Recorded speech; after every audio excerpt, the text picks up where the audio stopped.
Here, we're going to work on getting more relationship work out of Fetch and more expectations, because Shadow's so good at it and he really loves doing new things and being challenged.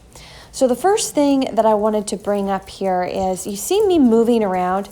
If my arms are actively moving, I'm engaging my dog. In their mind, I'm wanting them to tug. And then when I want them to stop tugging, I hold completely still. Now, Shadow's a really strong dog, so I actually tuck my elbows into my side really tight, and I freeze and then ask my dog to drop it. So I give the release word, which we use break. And sometimes he drops it and lets go. Sometimes it takes him a second to get to tugging. So here's an example. So I'm lugging him around. I'm actively moving. I'm engaging with my dog. And I'm moving around. And then when I want him to let go, the first thing I do is tuck my elbows in and I try to stop moving. Right there, I brace. Then I say drop it. Now, I don't remove the toy. That builds drive. The toy stays in my hand right where I want it to. And then once the dog drops it, I have him move to place or sit her down, but place is much easier in the beginning stages.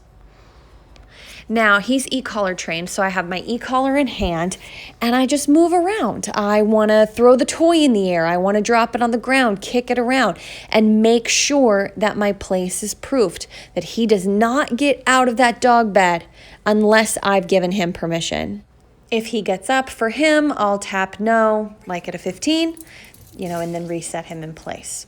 Now, this time I actually threw the toy, had him wait for a second, and then released him to go get it. That really is ideal. And now we're just actively working together again, and I go through the whole process again.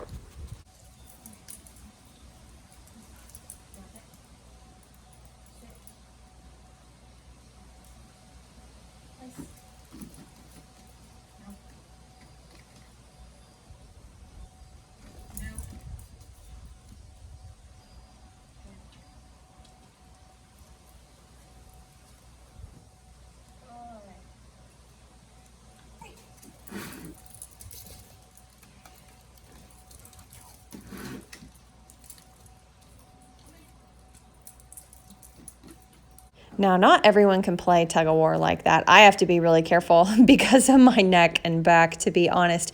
And so you can definitely teach your dog fetch, have them come and lay down or go to place, and have them drop it right where they are, which is what I did. You just couldn't see him because of where the camera is, but I'll show you again.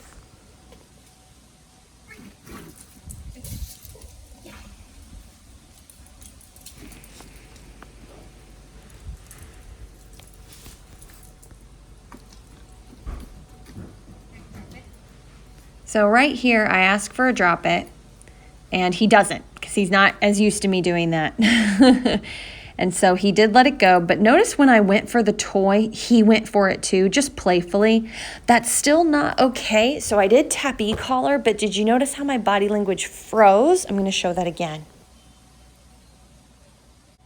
So anyway, you just want to make sure that your body language is matching what you're asking. So if you tell your dog no, then matching it with some body language can be really helpful for the dog to understand and to react a bit more smoothly.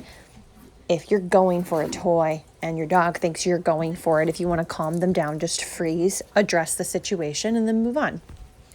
Now here I'm doing the same thing. Very nice.